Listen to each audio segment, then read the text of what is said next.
Halo teman-teman, jumpa lagi bersama saya Angga Maxi. Kali ini saya ada produk dari KTC Racing. Ya, ini dia shock breaker tipe KTC yang terbaru, KTC Extreme. Dan ini diperuntukkan untuk yang NMAX Old. Jadi sudah PNP ke NMAX Old. Dan untuk harganya ini masih di kisaran 1,6 jutaan ya. Dan mari kita coba saja unboxing untuk lebih jelasnya apa saja yang ada di dalam kotak ini.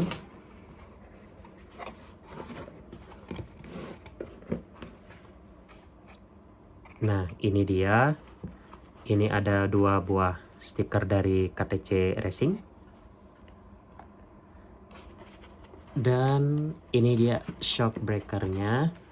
Ini yang saya beli adalah yang PNP NMAX Old. Ya. Ini yang KTC Extreme terbaru dan warnanya adalah warna grey ya teman-teman. Setahu saya dia ada warna grey, ada warna hitam, dan juga warna gold. Jadi ini yang warna grey. Nah, ini dia sekilas penampakannya. Dan untuk yang ini dia bukan stiker. Jadi kalau nggak salah ini dia bahan laser, jadi sangat awet. Kalau yang ini masih stiker. Tulisan warningnya, tapi tulisan merek KTC Racing ini udah bukan stiker lagi, jadi ini sangat mantul ya guys. Dan ini juga ada seri dari KTC nya, ini juga serial numbernya, ini dia. Nah, menurut saya shock breaker ini merupakan paket komplit di harga yang cukup terjangkau, di harga 1,6an. Tapi sudah bisa mendapatkan 3 settingan yang lengkap.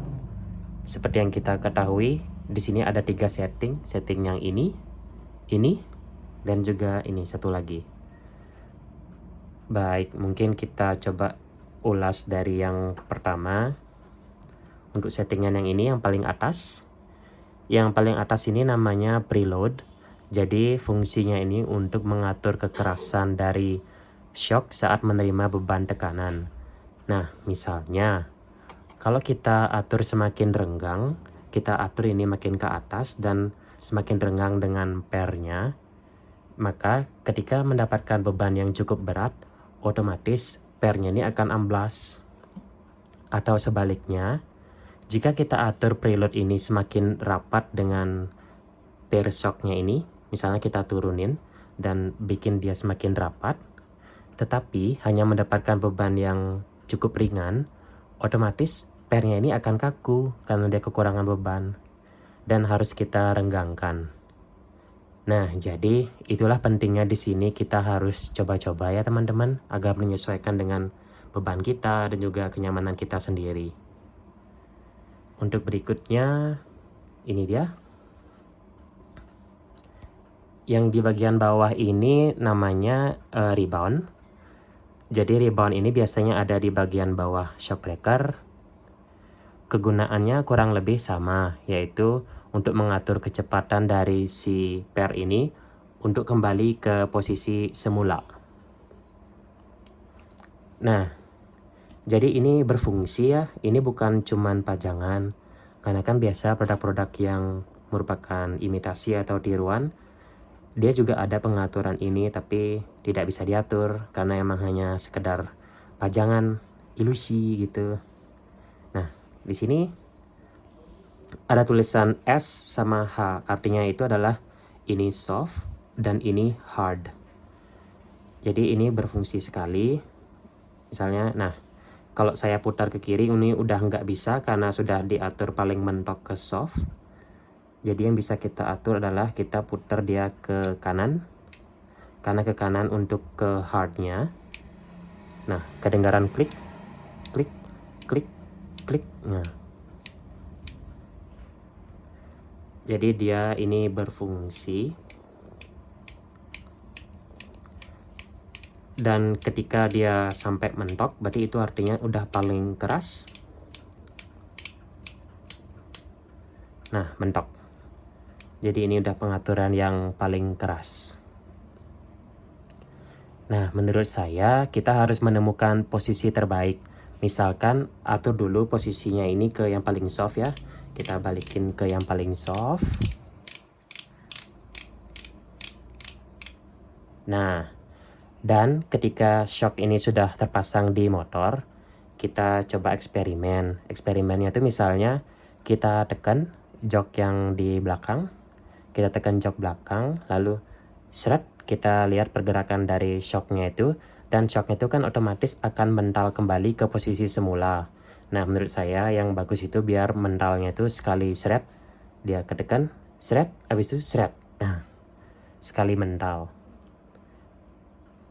Jadi ini menurut saya sih tergantung dari keinginan pribadi masing-masing. Dan kalau emang dirasa kurang nyaman, ya tinggal putar pelan-pelan ke arah hard untuk merasakan pantulannya. Jadi kalian akan menemukan settingan terbaik untuk kalian. Habis itu di sini ada yang terakhir. Ini juga ada tulisan soft sama hard. Ini namanya compression. Ini juga kurang lebih fungsinya sama, yaitu untuk mengatur kecepatan gerak ketika shock ini menerima beban. Misalnya di sini soft, hard.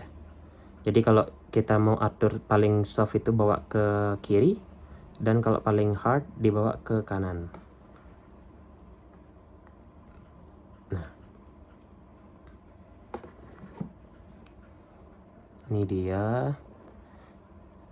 Ini kita bawa ke kiri udah nggak bisa karena udah paling soft, dan ini ke kanan paling hard. Nah, kedengaran klik, klik, klik. Nah, kalau tips dari saya sih, saya juga sama, saya akan atur ke paling mentok dulu, paling soft. Habis itu ini disesuaikan dengan berat beban badan, berat beban saya, dan juga medan jalanan yang sering dilalui.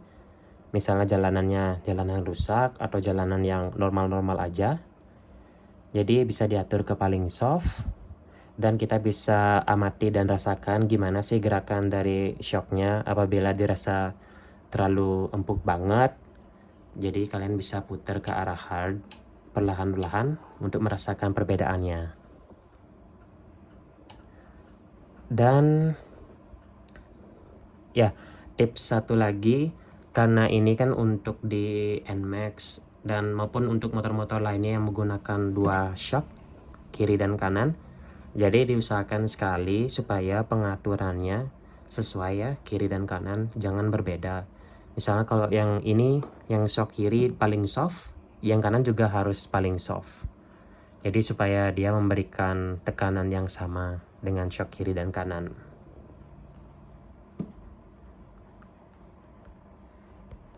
Baik, mungkin itu sekilas fitur-fitur dari shock KTC Extreme ini. Dengan harga segini sih ini udah komplit banget ya. Ada 3 pengaturan dan semuanya berfungsi. Karena sebelumnya saya juga pernah memakai RCB. Kalau nggak salah yang tipe EB2, tipe tersebut hanya memiliki pengaturan ini, preloadnya aja, tapi tidak ada ini, nggak ada ini. Jadi menurut saya masih kurang. Padahal harganya juga sama di kisaran 1,6an. Nah, kalau yang ini sih recommended banget dari saya. Apalagi desainnya juga, mantap. Terutama ininya nggak bakal pudar, karena biasanya kalah di stikernya bakal pudar atau lepas. Tapi ini bakal sangat awet. Mantap. Tinggal menunggu dipasang. Itu dia teman-teman sekilas dari saya tentang KTC Racing Extreme beserta fitur-fiturnya. Sampai jumpa.